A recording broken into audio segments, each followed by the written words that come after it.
Oui, effectivement, devenir chrétien à Tombouctou C'est original. n'est pas chose facile. Et de surcroît encore pasteur. Et encore plus, je m'appelle Mohamed. Alors, Donc vous parfois on vous comprenez, appelle pasteur Mohamed, et ça souvent, c'est pas beaucoup aimé. ouais, c'est pas beaucoup aimé. Mais le nom qui est beaucoup connu, c'est pasteur Bouya.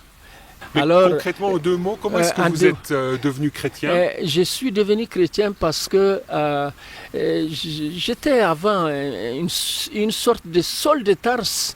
J'ai persécuté les chrétiens. Je ne voulais pas voir. Et vous voyez, pour moi, être chrétien, c'est être un vicieux par excellence. Je voyais mal les chrétiens et ça ne me passait même pas à la tête de devenir un jour un chrétien. Et qu'est-ce qui a fait que Mais vous êtes qu'est-ce qui devenu s'est chrétien? passé? Qu'est-ce qui Je s'est suis passé? devenu chrétien, j'ai rencontré Jésus suite à une fréquentation d'un de mes frères, de mes cousins germains, qui s'appelle le pasteur Noc, qui a fait des études pastorales en Côte d'Ivoire, à Yamoussoukro. Et donc, c'est par son canal que j'ai entendu parler de Jésus. Et c'est ainsi que... Et qu'est-ce qui vous a intéressé dans la personne de Jésus de Nazareth pour que vous deveniez chrétien? Alors, ce qui m'a beaucoup touché, c'est la vie du pasteur. Vous voyez, il m'a montré de l'amour, il m'a montré de la patience. Et je crois que c'est très important. Lorsqu'un chrétien veut atteindre un musulman, il faut lui montrer de l'amour.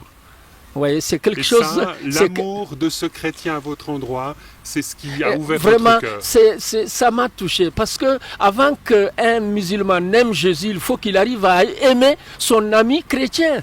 Et vraiment, j'ai beaucoup aimé le pasteur parce qu'il m'a montré de l'amour et de la patience. Et je me suis dit, tiens, les gens disent que les chrétiens, c'est des vicieux par excellence, que ce pasteur-là est traité comme un traître. Il a vendu sa foi aux Américains qui lui ont donné de l'argent et tout ça. Mais j'ai compris que ce n'est pas vrai cela.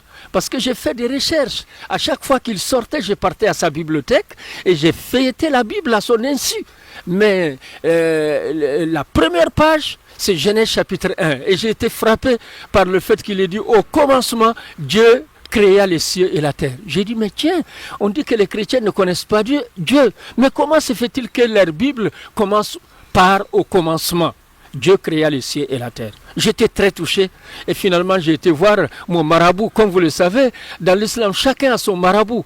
Et moi j'ai mon marabout spirituel musulman. Voilà. Et je suis parti vers lui, je lui ai dit, mais vous dites que les chrétiens ne connaissent pas Dieu, mais pourtant, dans leur Bible, le premier verset qui m'a touché, Genèse 1:1, au commencement, Dieu créa les cieux et la terre. Il m'a dit, tiens, écoute, les chrétiens connaissent bien Dieu.